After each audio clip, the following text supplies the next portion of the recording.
You're listening to the Ugly Truth Podcast with George and Christina Markoski, your weekly injection of science, insights, and myth-busting. For awesome info and trending content, go to theuglytruth.blog. Welcome back. Hi guys, welcome back to The Ugly Truth. Okay, now today, a lot of people have been asked questions about this. And I've been offered a lot of interviews by journalists for a lot of magazines and television and things like that. So it's a pretty exciting topic to be talking about today. I guess it's a controversial topic and maybe exciting for some, but what it is, we're going to be talking about cryonics today.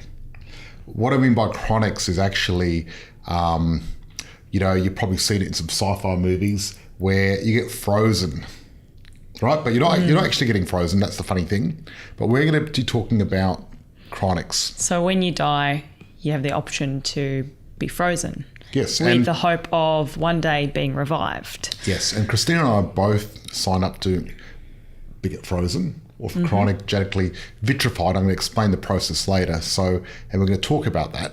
So I guess what I want to do is start with how I sort of came across this. Yeah, and how you got into cryonics. Because it's a very sort of... It's very different. It's a very out there idea. It's very out there, very sci-fi, and a lot of people have got misconceptions. And what we're going to do later on, I've actually got a list of typical questions people ask me all the time. And it does sound like a very fictional sort of idea, I guess. Totally. And that's why we're going to talk about the science, talk about the facts, and talk about does it work, doesn't it? Let's talk about the ethics and talk about the philosophy. We're going to talk about everything. We're really going to go dive really deep into cryonics. We're going to do a cryonics deep dive. That's right, deep dive into cryonics. So hold your breath. It's going to be exciting. It's going to be a good thing. Now, I'm going to talk about how I first got involved. My first, I guess, when I was 4 years old, I was at the beach with my mum, and I was picking up some shells, as a 4-year-old does. And I grabbed the shell and I asked my mum about the shell. What is it? Because I didn't know what a shell was. And she sort of tried to explain that it was a creature that lived in the sea and then it died and it was thing. And I said, what's death? What do you mean it died? Okay, yeah. And she goes, when you're no longer here, you're no longer alive, you're no longer moving. And I thought, why did it die? And she goes, because it forgot to breathe. Right. I'm like, okay. So that night I'm lying in bed. Right? And before that I said, oh, well, do I have to die as well? And she goes, yes, you have to die. Everyone has to die. And I thought, I don't want to die. Even though I was 4 years old, I was thinking, I don't really want to die.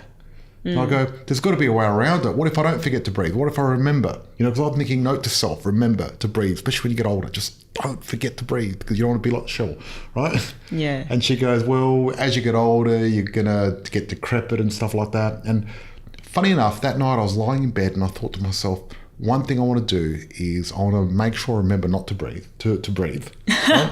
To breathe. And I want to avoid getting old and decrepit. Right. And that's the whole idea of when I realised about death, and I didn't want it to happen to me. And I know I was 4 years old, but that's what I was thinking.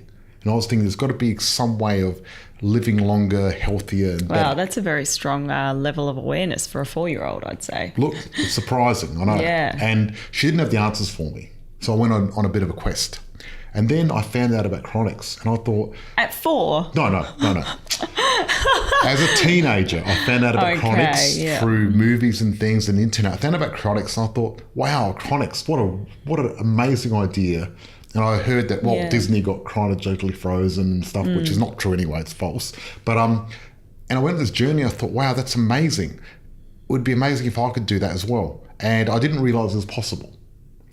It's only recently, probably the last six or 7 years that I discovered it was possible, connected the right people, and spoke to I had a phone call with one of the directors of CI, which is the Cryonics Institute with Marta, and she's quite a famous cryonicist. Her husband wasn't very well. She lives in Western Australia, and she flew him to America and got him frozen in the CI. Cryonics. There's the major players. Alcor, that's the biggest one. That's the most famous one. There's the CI. Cryonics Institute. And there's Cryos, which is a Russian one too. Right, is that in America? No, in Russia. That's both Russian. Okay.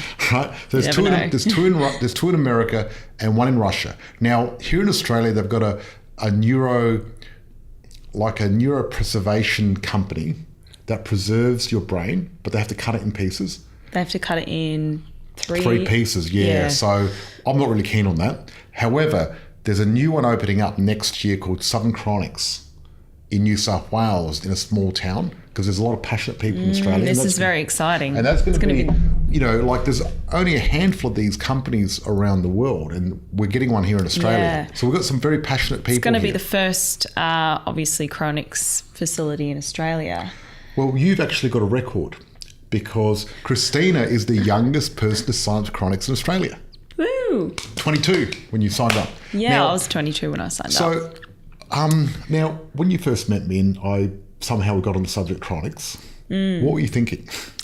I thought it was a very strange sort of out there idea, and I thought it was a little bit weird, to be honest. Mm-hmm. And that's understandable. And I guess I didn't really understand why you would want to be spending all that money when you were dead anyway.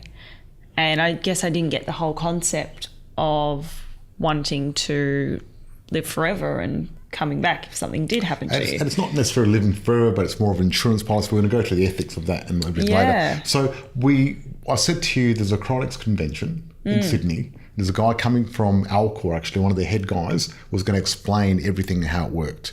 They even had a little Cryonics chamber, remember the plastic one? They did. We went in there, and it was a bit scary, because we were meeting people that we didn't know, and all of them cryogenicists, so we were new to the whole thing. And here we are in a room full of people, and Lucky Marta was there to welcome us, and she was very enthusiastic. She was very enthusiastic and very knowledgeable and very friendly. And we spent 3 days going deep dive and learning about everything about Cryonics. And how did you feel afterwards? What actually got me was not the proper meetings that we had to sit in on and hear about all the technical sort of side of things, because there's a lot of technical jargon behind, you know, being frozen and how it all works, the whole process. I found that quite boring and mundane. But what actually got me was the dinner afterwards, where we all sat together and talked about why we were doing it. And when the people that were signed up to Cryonics actually shared their stories with me and told me why they're doing it and why they want to be a part of this community, they basically told me, you know, what chance do you have of coming back if you die, if you're been buried or cremated? And the answer is, we stopped and we paused and we all thought, well, you got 0 chance of coming back if you're buried or cremated. And then they said, well, what chance have you got of coming back if you've been cryogenically frozen? It's a lot higher than 0. And they were like, well, it's higher than 0. And some people think it's actually quite very high. And we're going to talk about the technical aspects about that. And after hearing that argument, it just made sense to me. I was like, wow, that is so logical, like such a rational, simple way to think about it. And I was like, I'm in, sign me up. That's all they needed to say to me, basically. It just made sense. And I was like, wow, you're so right. Well, it's a bit like this. The way I see it is you get health insurance, don't you? Yeah, absolutely. And like, let's say we're on a plane and the pilot announced, oh, mayday, guys, guess what? We're about to crash and die, and the plane's going to crash. The good news is we've got some parachutes, but they haven't been tested. It's a new technology, right? And hopefully they'll work on the way down. You've got 2 choices. You can go jump in this parachute, get in this parachute and use the parachute, and it may work, it may not, but there's a chance that it'll work. Or you can sit in the plane and say goodbye, and then you're dead. What would you do? Yeah, I'd take the parachute, and I see Cryonics as taking the parachute. That's all it is taking the parachute. Absolutely. So there was a guy called Robert Ettinger, and in 1962 he wrote a book called The Prospects of Immortality, and he's the first guy that actually thought about Cryonics seriously. Because basically what he did, he thought to himself, with modern medicine the way it was going in the 50s, is that pretty soon they'll be able to cure aging and cheat death, and you'll be fine, right? Mm-hmm. And however, he realised it wasn't going to happen, and he really thought about it very carefully. Especially back then. The guy was such a pioneer, and what he did, he actually thought about how can you preserve someone for the future, and he invented Cryonics. Like, what a genius. I mean, amazing. Did he invent the concept of the freezing? He invented the concept of using liquid nitrogen in a big vat and storing people in it to revive them one day in the future. Wow. That was all from one guy. And you know what's really creepy about the whole thing is how they actually do it. So you're basically frozen upside down naked. With just so you can get an idea. With 3 other strangers. Oh, that's right. There's 4 of you, right? Because there's different sections in each cylinder. So you are sectioned off, but in one total cylinder, it fits 3 people. So... Yeah, basically the first patient was creepy. back in 1967. He was 73 years old, he had cancer, and he was the first patient. Not him, but another guy. But obviously Robert Edgar is at Alcor, frozen, and he's the father of modern cryonics. He's the founding father of cryonics. Totally, right? Now, at the moment... He's the frozen father of cryonics. The funny thing is, you don't get frozen. You get vitrified. Okay. I'm going to talk about that in a minute. And there's a difference. Yes, so there's 300 people right now in cryonic vats, most of them at CI and Alcor, and some at Cryos. Yeah, so not many. That's it. In the whole world, there's only 300. So to give you a little bit of a take, I mean, basically in the early 19th century, if you're, wandering along, you're in a room somewhere and someone keeled over and fell over on the ground and you checked and they weren't breathing, you'd say, oh, they're dead, and you get rid of them. That's it. But they might not have been dead. Well, at that time, they were dead. Okay. Because, see, let's look at death, right? Death is a funny thing. It changes. So, especially with technology, like now we can revive people and do CPR. Yeah, so if they stop, so back in those days, if they stopped breathing, you'd pronounce them dead and dispose of them. That's it, gone. Yeah, that makes sense. Right? And I guess that's how vampires came about, because some people, they thought they were dead. But they came back to life. Well, actually, they buried them. They didn't come back to life. Oh my they were God. they were trying to scratch their way out, and they had blood on their hands, and that's why they thought. So lots of people used to get buried alive, unfortunately. Oh, that is so creepy. So, but today, you don't do that. You're not going to dispose of someone that's not breathing. You're going to do CPR and revive Yeah, them. you're going to try everything you can to bring them back. Yeah, so these days, dead means the heart is stopped for 4 to 6 minutes. But even that's changing, because they've got a hospital in America at the moment, and what they do, if someone has a heart attack or goes in a coma, they get cooled water and put it through their veins, and that gives them a longer window of being alive. So in a normal hospital, right, 4 to 6 minutes after that, you're pronounced dead. However, if they took you to this other hospital, you'd still be alive, and they could bring you back. Shouldn't there be some sort of a standard that every hospital... Well, okay, the standard changes in the third world. Yeah, but shouldn't it change to... Medicine changes very slow, very slow. So this is actually, there's a book about it that I read, which this is like 10 years ago, and still not everywhere. They're actually experimenting with the cooling in Prince Alfred Hospital, Melbourne at the moment. Right. And it works. So basically, the survival rate of people having a heart attack or coma is vastly increased just by cooling the body down and giving more chance to actually fix the trauma and then get them alive again. Is that because the coolness is reducing inflammation? The coolness is reducing oxidation, because oxygen is your enemy, funny enough. Yeah. Even though it's your friend when you're alive, once you stop breathing, oxygen's your enemy. That's what damages you. Mm-hmm. There's actually been cases where people have actually fallen to a frozen river and been taken out, especially children, because they're more malleable, and after like 40 minutes or so, they've been brought back. And they're brought back and they're fine. I've heard those stories, yeah. So the concept of dead and alive changes as we go along. Right? So, for example, if you got tuberculosis 100 years ago, you're dead, and now you're not. Yeah. Because they're going to fix it. So modern medicine, I guess, is growing at a rate where it's different. Yeah, so what we're going to look at is death is not a black or white thing, it's a grey thing. Right? So what you consider dead now will not be dead in the future. Right. Right? Just like 100 years ago, if you stop breathing, you're dead. Now, that doesn't mean you're dead at all. I guess that comes down to, but where do we draw the line? Okay, well, as medical technology goes forward, you keep pushing the line. Now, what cryonicists believe is once you are pronounced dead today, that doesn't mean dead in the future. So they're just freezing you until we get the technology to fix you in the future. Yeah. Because at the moment, cancer means you're dead. right? Not straight away, but if you got cancer and you don't, and it goes really crazy, whatever stage 4, whatever, you're going to die.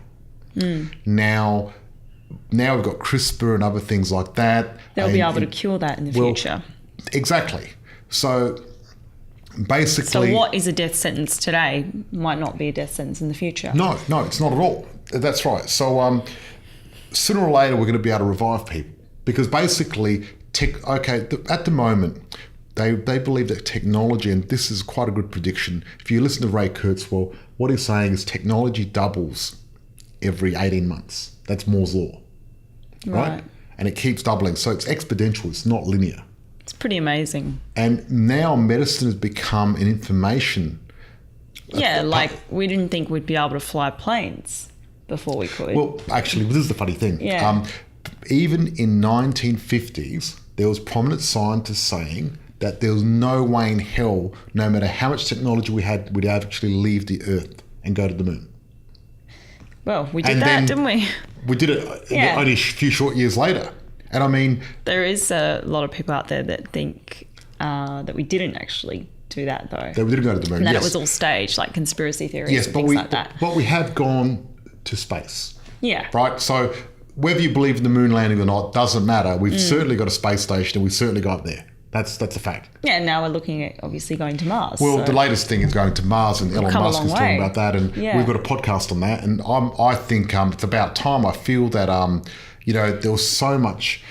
We released satellites and went to the moon, and there was so much exciting things, and then suddenly nothing. It all went stagnant, right? And the growth sort of stopped. And with imagine technology we'd have now if we kept doing that, because I feel like we're so far behind when it comes to certain things. We are. Space exploration, colonizing Mars, and I guess life extension in general. That's right, exactly. So the next 10 years. And I think a lot of that comes down to stem cell therapy and research, and the growth of that's been stunted. Yes, but now there's big players and things are changing. So what they're saying is the last 100 years of medical advances, we're going to get more medical advances in the next 10 years, which is pretty amazing. Yeah, we're right on the cusp. We're on the cusp because now that we're using information processing in health, that makes a big difference. But, just with the amazing stem cell research. I think a lot of laws and regulations have also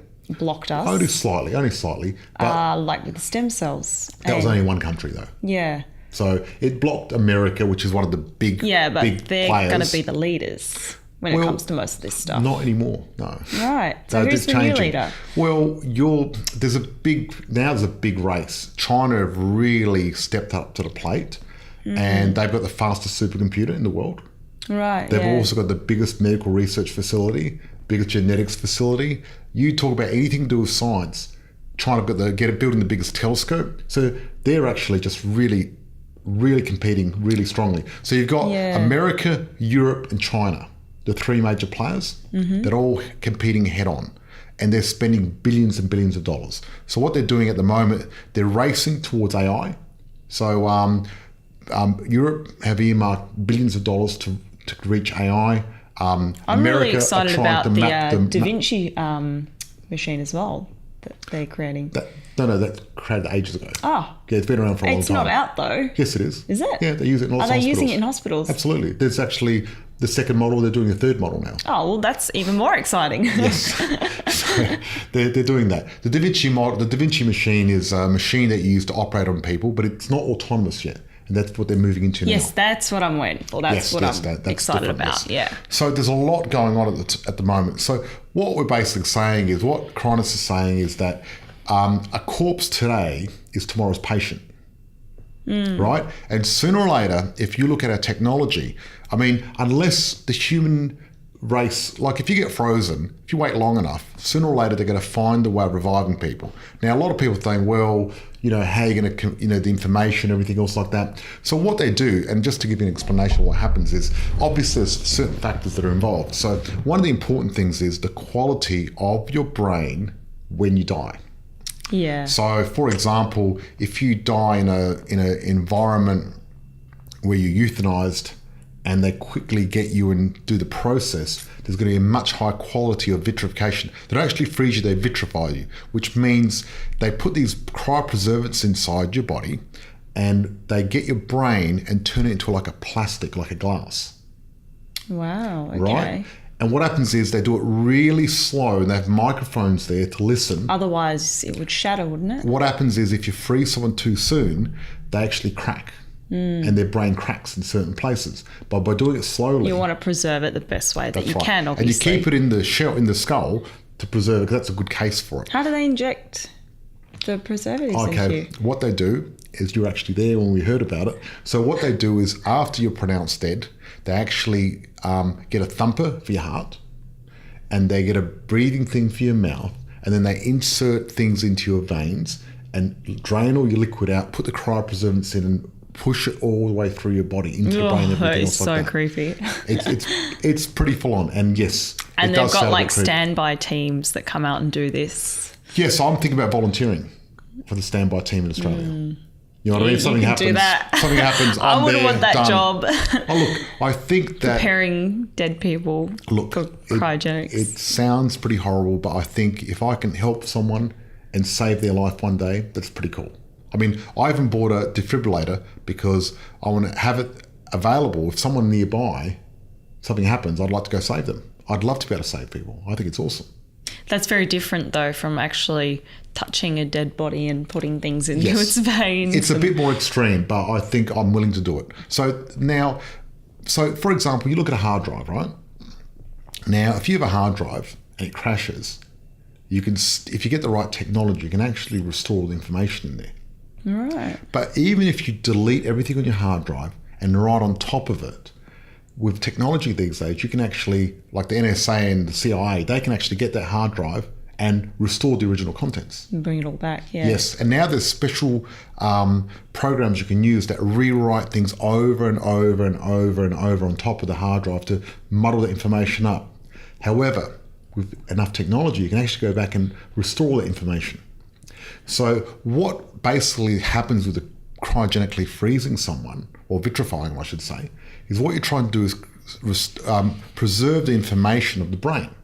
Because you've got certain cells in your brain. Yeah, your connectome, isn't it? That's what you want to preserve. So your connectome is all different connections in your brain. And everyone's got a very individual connectome. And people at the moment, that's what they think That's basically all your memories in your life, isn't it? Well, look, at the moment, what scientists think, we haven't confirmed it completely, but they believe your connectome is you. That's you. That combination of connections of neurons is actually your personality. Yeah. Because you know, when you go to sleep, when you wake up the next day, right? Well, it's almost like being cryogenically preserved, because you fall asleep, and then suddenly you wake up. But you don't wake up and think, oh my God, a second's gone past. You sort of know that, 8 hours have passed.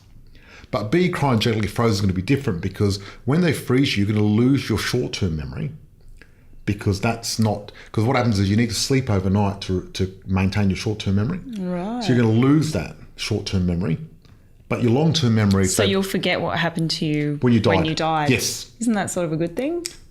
Maybe, yeah, probably. Because then you won't know that you died? So when you wake up, if you wake up and when you wake up... It's going to be like sort of waking up from a coma almost. It's going to be like waking up from a coma. That's exactly right. Yeah. Now, some people say, well, is that really you? Well, I suppose when you go to sleep at night and when you wake up, is that you? Yes. And if you're in a coma and you wake up 4 years later, is that you? Yes. Yes, exactly. So I think it is. We don't know until we find out. But why wouldn't it be you? Well, I mean...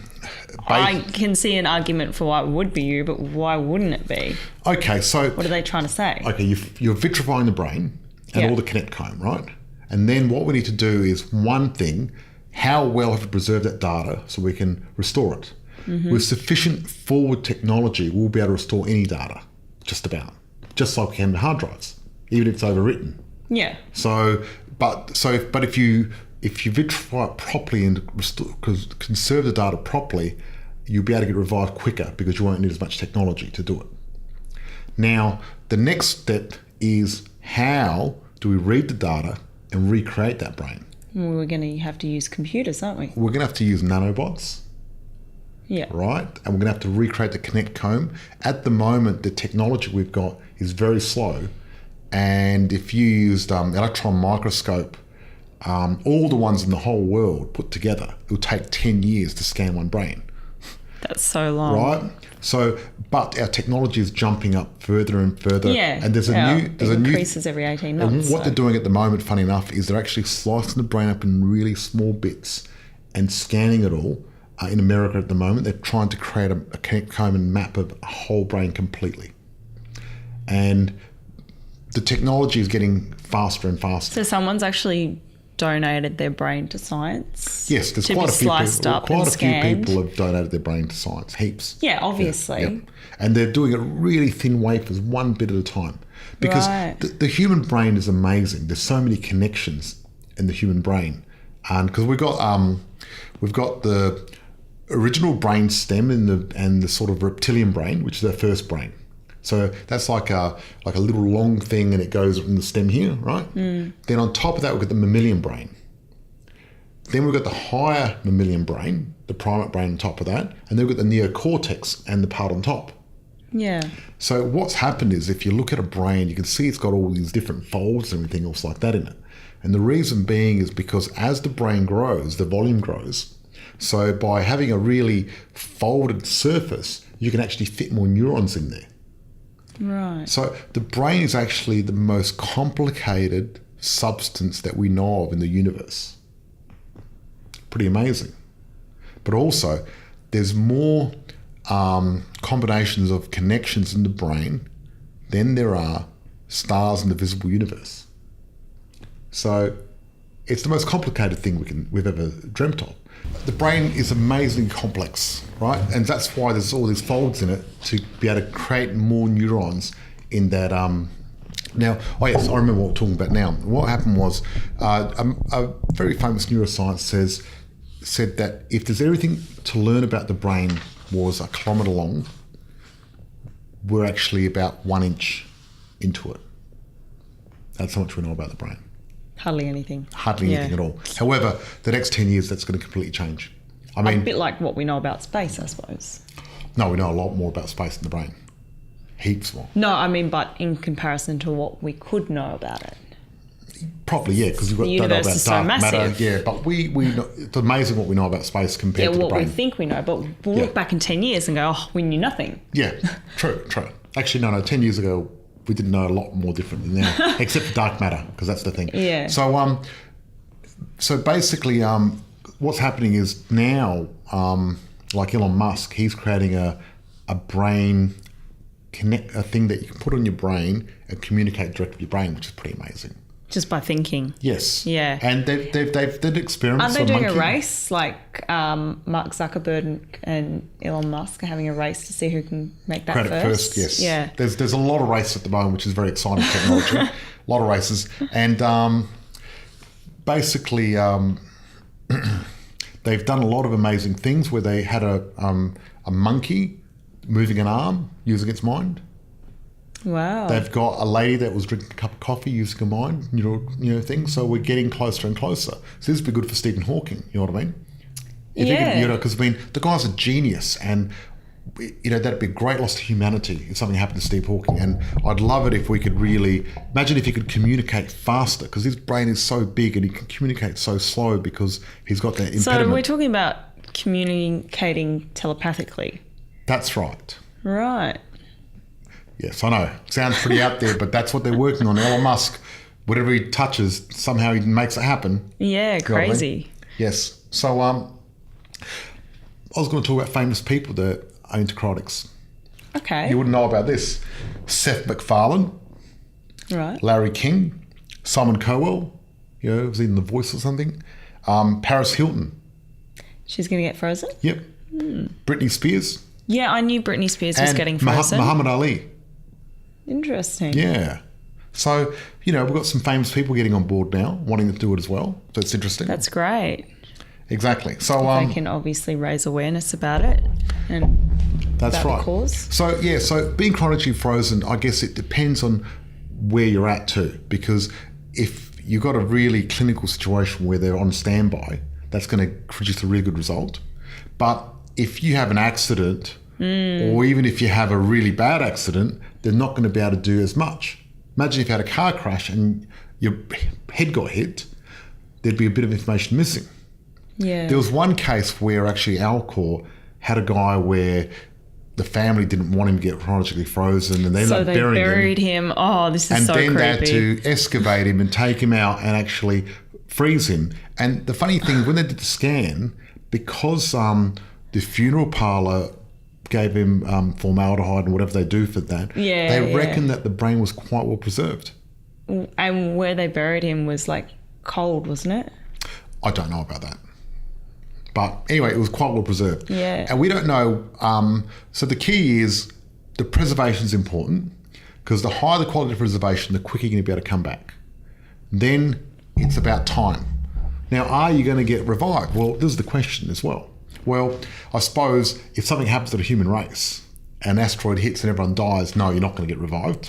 Because everyone will be dead and there'll be no one there to revive you. If we have a dystopian future, it's going to be difficult because depends what sort of future it's going to be. But if you look at the world, the future's always better than the past.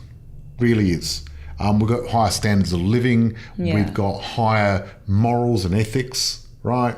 So I think that the future's looking good. Well, as a society, I guess we've become more educated. So. Yeah, and all societies are getting more educated and become better people. So I think that's a good thing as well. So I believe that it's just a matter of time before they can do it. Now, do I want to get cryogenically frozen? No. I'd rather avoid that.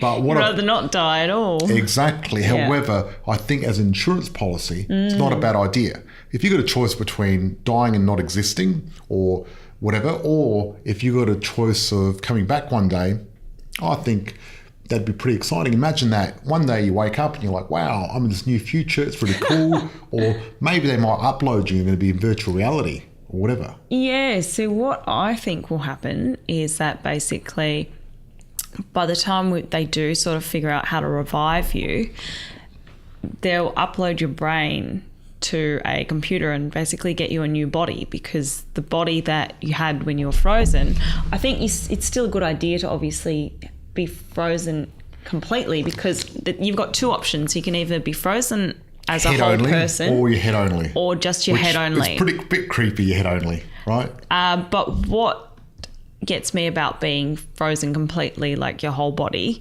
is that there's a lot of neurons in your stomach and your spinal cord, everything like that. So you would need those to communicate to your brain somehow when they do the final brain scan and upload it. Whether they can or not. But the thing is, what makes you you? I mean, if you lose your finger, you're still you, though. Yeah. Do you understand? That's the weird part. But I guess there's more neurons in your whole body than there is just in the tip of your finger. Totally. But then you think about people that get heart transplant, and I've heard these stories where they get a heart transplant and they get a whole new habit. They've got all these memories coming back of the last person, which is amazing when you think about it. Yeah. So maybe there's neurons in the heart as well. We don't know enough yet, and I think the whole body makes more sense at this point. Yeah, absolutely. But then there's people arguing that obviously it's just your brain that's the most important part.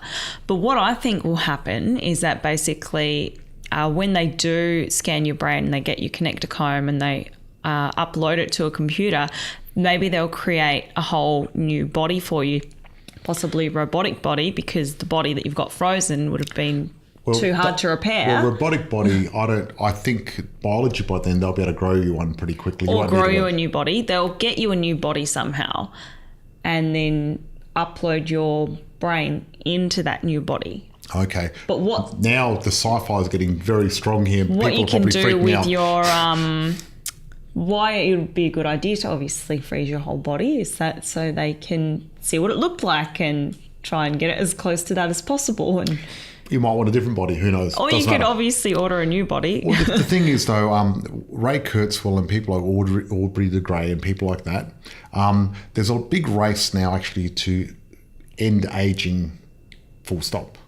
Google have invested $500 million in Calico, a company to end aging. Yeah, and I think they will cure aging, so that's really exciting. Then you don't have to worry about it getting frozen, which is even better. So what they're saying is it probably by 2020, you're going to be able to gain or add 1 year to your life each year. And slowly reverse your age. So what happens is you get to that set point and then you're reversing your age, which is pretty amazing. So Ray Kurzweil, he's a futurist, and he's predicted the singularity. He's actually, apparently, something like over 95% of his predictions have come true. Wow, but obviously there's going to be a certain barrier to entry for a lot of people, and that's going to come down to money, how much it's going to cost. Yeah. At the beginning, every new thing costs a lot of money. Yeah, like you look at a flat screen TV, like 10 years ago, how much was like $3,000 or more. It was crazy. Now you can get it for $300. There were $10,000. Oh my God. See, there you go. So I paid 10 grand for one once. Was that 10 years ago? Yeah. Yeah. So that was that much.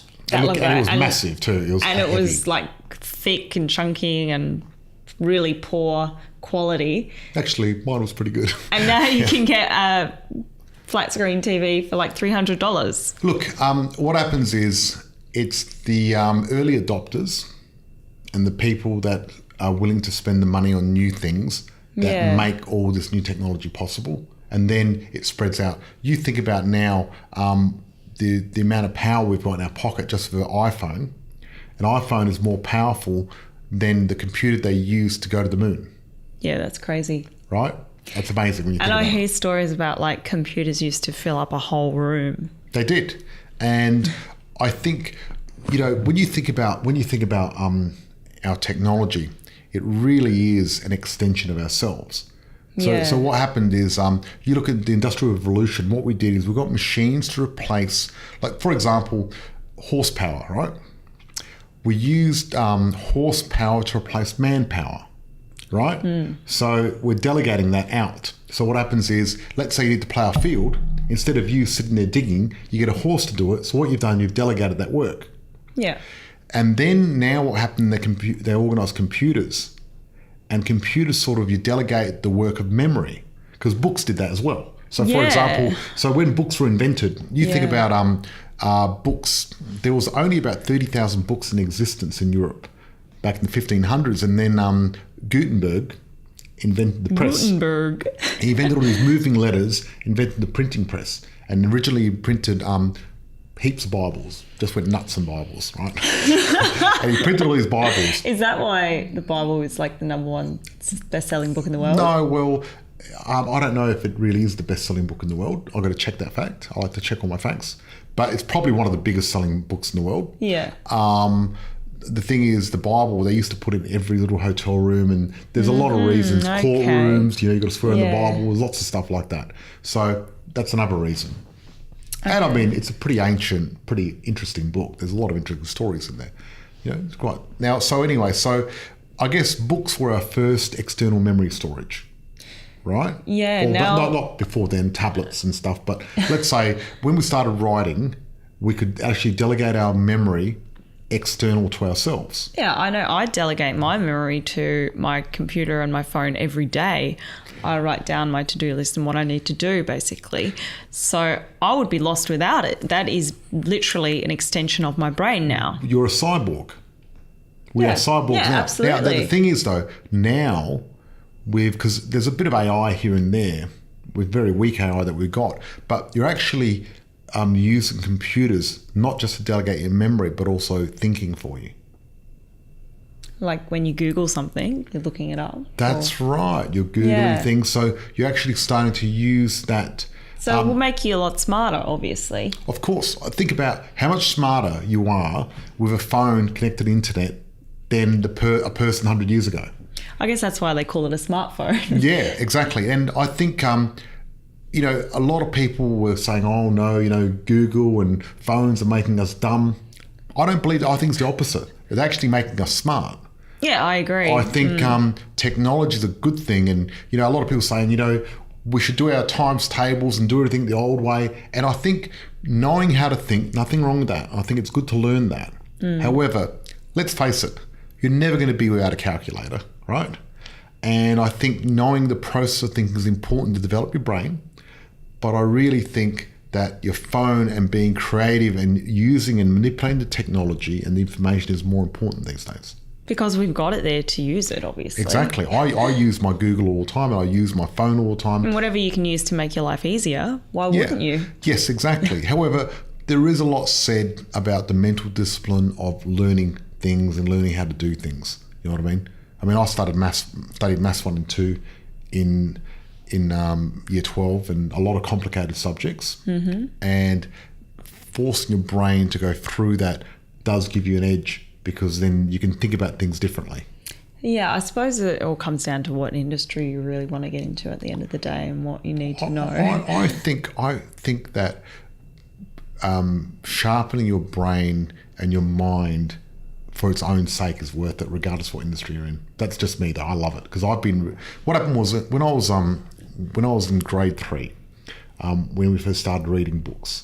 The teacher brought these books out and everyone jumped in and grabbed some books, and I was slow on the outtake and I was stuck. And then, I don't know if she did this on purpose or not, but I ended up with a big fat science book, and I cried. I went to the teacher and cried. Because everyone else had like picture books. Everyone had Spot the Dog, and I'm with this thick Fun with Science book, right? And I cried. I ran to the teacher and cried, right? Yeah. And she said, "What's wrong?" And I said, "Well, my friend Kevin's got Spot the Dog, and everyone's going, look what I've got. Spot the Dog. And I've got science." But I was very curious. I used to ask her a lot of questions, about dinosaurs and about what's the fastest plane and what's this. So she must have sort of... She knew it was the right fit for you. Yeah. She was very smart. I wasn't smart enough to get it, right? And she said, "Look, try reading this book." And she sort of gave me a pat on the back and said, you're gonna. She encouraged me to do it. Anyway, so I started reading it. It was difficult first, and before you know it, I got stuck into this book and just went nuts. And I was reading every night, and my mum would tell me, go to sleep, turn off the light, and I'm like reading underneath the cover with the light on, right? Like Harry Potter style. Yeah, right. And I got addicted because she gave me a lot of positive reinforcement. So I felt good, because every time when I'd finish a book, she'd say, "Well done," give me a pat on the head and say, "Good boy." And I'd go, wow, how awesome is this, right? So then I'd go, "Can I have another book?" And I sort of did it a little bit to impress her, and because I found it interesting at the same time. It's just one of those things, right? Okay. So I got this addiction of reading, and I started reading, probably, a book every couple of weeks, and now several books a week, and I still do it now. That's good. So I've got this fascination with reading. I love it. It's great. And I'm so glad that my teacher... for knowledge. I'm really glad that my teacher sort of helped me with that. And it's amazing what people in early childhood, what sort of influence they can have on you and completely change your whole future. Imagine if I just read Spot the Dog, I wouldn't be who I am now. You could be a vet. Hello. Who knows, right? Exactly. I could be a vet or anything like that. Yeah. So, But I guess using your phone as an extension for your memory and everything like that, a lot of people would find lots of benefits from using technology. I love it. I love technology. I've always been big on technology, and I'm always I'm an early adopter. Something new comes out, I buy it. I bought myself this little meditation thing you can put in your head and measure your brain waves. I've got a ketone meter. I measure my HRV. Yeah. I'm a geek. I'm a nerd, right? I measure my sleep every night. Yeah, it's fun. So I like to sort of use technology to find out more. I like to experiment on myself and work out what's going on and everything else like that. And I love using as many tools as I can to delegate and outsource things that I don't need to do, so I can stay creative and do the important stuff. Because for me, I've got a big thirst for knowledge, and I love finding out more things. And I guess that's why I love life so much, because the whole idea of Cryonics, people say, "Are you obsessed with death?" No, it's the opposite. I'm obsessed with life. I love life so much that and I guess one of the main questions I get asked in interviews as well is, why are you thinking about dying? And to them I say, well, I'm not actually thinking about dying. I'm thinking about living. That's right. And living for a very long time. But this is just more of an insurance policy, so that, if something happens to me, if an accident happens, or if, I pass away, whatever, unexpectedly, they will hopefully be able to bring me back.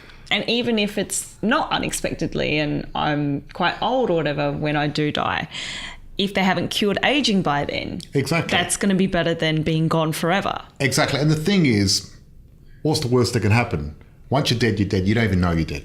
That's the fact of it. That's true, You don't. yeah. You don't. So the funny thing is, once you're dead, you don't know you're dead anyway. So if you don't come back, you're not going to know the difference. Exactly. And if you do, it's just a bonus plan anyway. So who cares? But I guess a lot of people have the argument, you're spending so much money on this. Wouldn't you be better off spending it on people who are alive and who need it? See, that's a great question, and I've actually got a bit of a Q&A already set up. If you want to open it up now, and let's go through the Q&A. Q&A? Yes. Q&A time. Because I want to go through the questions that people ask, and that was one of them. So okay, great. So people are arguing and saying that cryonics is not natural. Yes, that's true. People say that it's not natural, and this is my answer. That's what people said about the first organ transplants, right? They didn't say that was natural. You know what I mean? Obviously. But now you look back and think they're pretty normal. So I guess no one objects to a organ transplant. As we become more educated as a society, we sort of change our perception of what is acceptable when it comes to technology and what appears foreign and scary at first. Look, when people think about life and death and things like that, it's a very scary thing. Right? So no one's really thought about it that carefully. And so it's a lot easier to say that's not natural, whatever. Yeah. But, the first organ transplant, that wasn't natural either. But now, that's a good point. But now it's quite accepted and fine. But at the time, people were pretty outraged and didn't think it was normal. But now it's very normal. And I guess what I would say to answer that question is, you use technology every day. You use your phone, you drive a car. Is that natural to drive a car? Is that natural? If you think that cryonics isn't natural, then you should probably walk everywhere and go live in nature and... Yep, don't drive cars. not be part of society and use modern medicine as well. That's right. Next question. So next question is, cryonics is trying to play God. Where is your spirituality? Yes, we get that a lot. And the thing is, is resuscitating someone who's hard to stop playing God? No. That's saving their lives. Well, I know, but see, 100 years ago, 50 years ago, if someone killed over, like I said before, and weren't breathing, they'd be dead. And if you resuscitated, people would go, what the hell are you doing, right? But now it's normal. Right, yeah. You know what I mean? So how about antibiotics? Is that playing God? No. Because antibiotics actually stops people from dying. What about does having a blood transfusion that saves a child's life? Is that non-spiritual or anti-God, or is saving a child's life? Modern medicine. Exactly. I think it's just crazy. Yeah, totally agree. Life is long enough. People aren't supposed to live longer than we do now. Just enjoy what you're doing and what you've got. Dying is what gives you meaning to life. Yeah, so a lot of people say that. You know what I mean? Once I'm 80, that's enough for me. And dying is what gives you meaning. The thing is... How could dying give you meaning? Because you're gone after that. A lot of people say that's why your life has so much meaning, because it's short. But I've never heard that before, to be honest. I hear it all the time, okay? So 100 years ago, people died in their 50s, right? Do you think they had more meaning than we have now? Or the same? I think it doesn't matter how long it is. The meaning's there. I mean...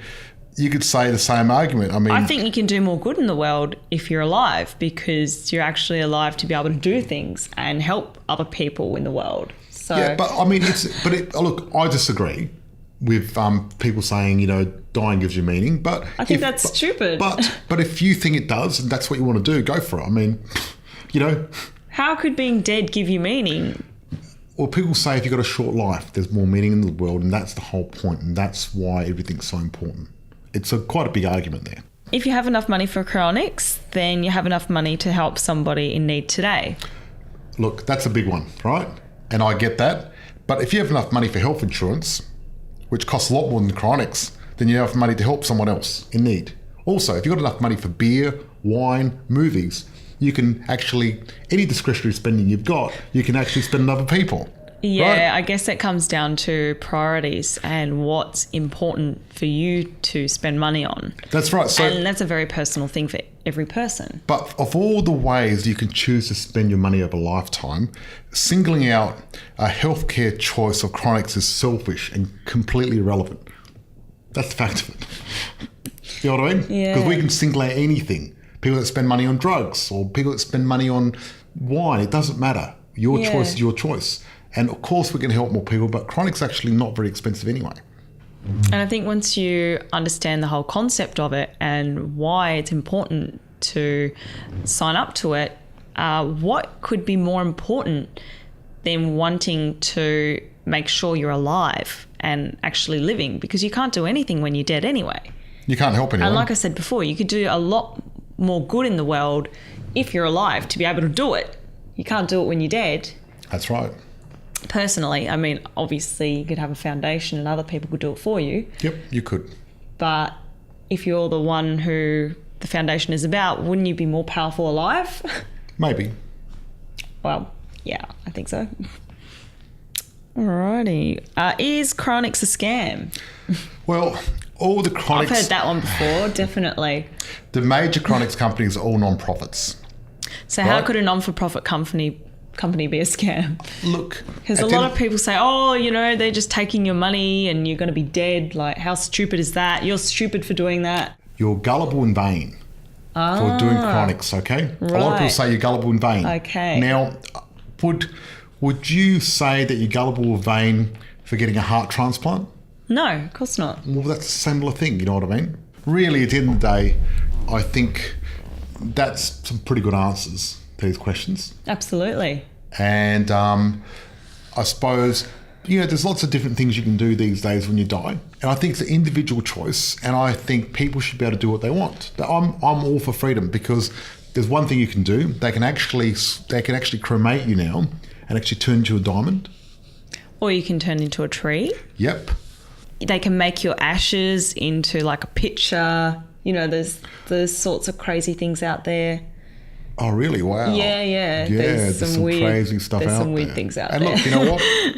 Whatever floats your boat. Yeah, whatever's going to make you happy. But obviously, having a chance of coming back is what makes me happy. Mm-hmm. I guess when it comes down to cost, because that's probably one of people's major concerns, what a lot of people think is that it's really expensive, like it's $200,000 to actually sign up to Cryonics, and you need that in the bank set aside. And a lot of people don't have that sort of money. No. It's actually, you can get an insurance policy. You can get life insurance. And depending on your age, it's not a lot per week that you can use. It's actually cheaper than health insurance. Yeah. So if you compare the two, a lot cheaper than health insurance. Right. So, and it's about $35,000 with CI. Mm-hmm. So it's not unattainable. You know what I mean? Because recently there was a court case in England and there was a girl, she was 14 years old, who was dying of cancer and she wanted to get cryogenically frozen. Yeah. And there was a big court case between parents and they finally ruled and allowed her to be frozen. And she actually took her parents to court over it, didn't she? No. One parent said no, the other parent said yes. Oh, okay, I think the father didn't want her getting frozen, the mother did. Right. And she ended up getting frozen, which I'm glad because at the end of the day, it's her choice. Absolutely. I can't believe he didn't want to, Yeah, and I remember what she said in court, or what they quoted, I read in the media, basically. She said, you know, this is my chance. I need this. Yes, and even if it just gave her a bit of hope and made her death more But she's pleasant, totally right. It was her only chance of basically surviving in the future. Unfortunately, she had another chance, and this is her last chance, and that's it. And being young and the way she did it, hopefully she'll be able to get revived one day. Absolutely. That'd be a good thing. Yeah. You know, so it's amazing. But I think as technology goes further, what's going to happen is we're going to need to learn how to preserve people anyway if we're going to go into space. Right? Okay, interesting. So down the track, I think you'll be able to pause your life. They'll be able to just freeze you for a while, pause you, put you in suspended animation, just like in Star Wars. Remember in Star Wars what happened to that guy? Han Solo. Yeah. And then they'll be able to just bring you back whenever you want to, which is fascinating. So you almost, if you were to do that, you're almost traveling. It's like a time machine. Travel, yeah. Because you're traveling into the future, which is pretty exciting because I think the future is an exciting place to be. But what's going to happen is as they get closer and closer to doing this, then it's going to become more acceptable. And I guess any new sort of concept is rejected by majority of people to begin with. especially with this sort of topic. I mean, you look at when people thought that the world was flat. Yes. And they laughed at people who thought it was round. Yes, absolutely. And we called them an idiot. And when they thought the Earth was the centre of the universe, and they actually put people in jail just for saying it wasn't. Yeah. Like, wow. So we've gone a long way since then. And I feel we're going to go a lot way further. Recently, there was a study where they actually got a rabbit brain and actually vitrified it and restored it. They've had a lot of experiments now where we're getting a lot closer. So we're a lot closer than people think. It's where really technology is moving so fast. So how long before you think we're actually going to be able to fully revive someone? How many years away do you think that is? Okay, looking at technology now, Craig Kurzweil reckons the singularity is going to happen in 2050. And once there's a singularity, once we've got AI, then we're going to have superhuman powers. We'll be able to do just about anything. So I'd probably say between 2050, 2080. Right. So not long. So about 50 years away or so. Well, look, I think that we're the last mortal generation. We're actually on the cusp, and we may actually... Yeah, I believe that too. We're the last that is mortal so generation exciting. because I think what's going to happen in the future is people will have a choice whether to live or die. When they want to do. And I think people should have the choice anyway. I mean, I believe in euthanasia, and if people are in pain and don't want to be around, they should be able to end it. And certain countries and certain states have allowed that to happen now. But I also think you should have the other option. If you want to live, you can live. Yeah. So I think we have both options, and then people can just choose what they want to choose. Absolutely. Obviously, there's going to be a lot of... As Wham said, choose life. There's going to be a lot of ethical sort of decision makers in play when it comes to that. Look, I think the future is holding a big... the future is changing so fast that ethics is going to be a very, very important thing.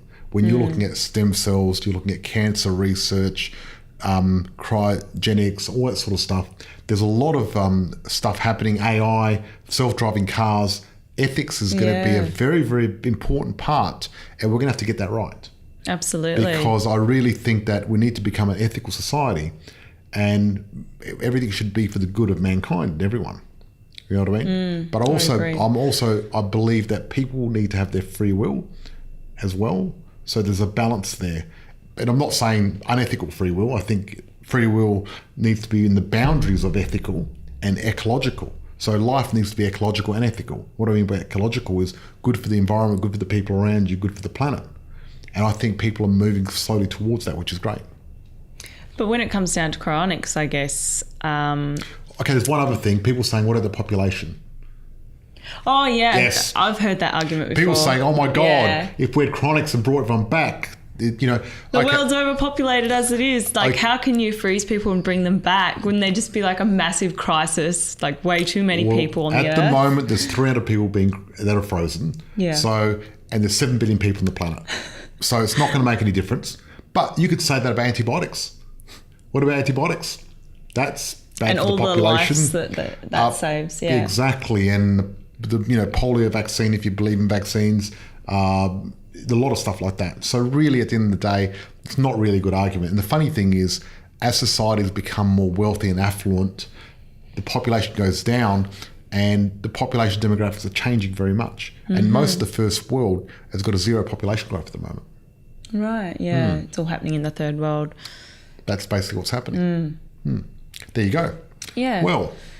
Yeah, so there are a lot of options currently, obviously, when you die. But cryonics just makes the most sense to me. But I think horse for courses, do what you want to do, but this is our take on it. Absolutely. The ugly truth. So thank you so much for joining us, guys. And see you next week. See you next week. Cheers. Bye. Bye. For everyone listening, thank you once again. Stay well and see you next episode. For awesome info and trending content, go to theuglytruth.blog.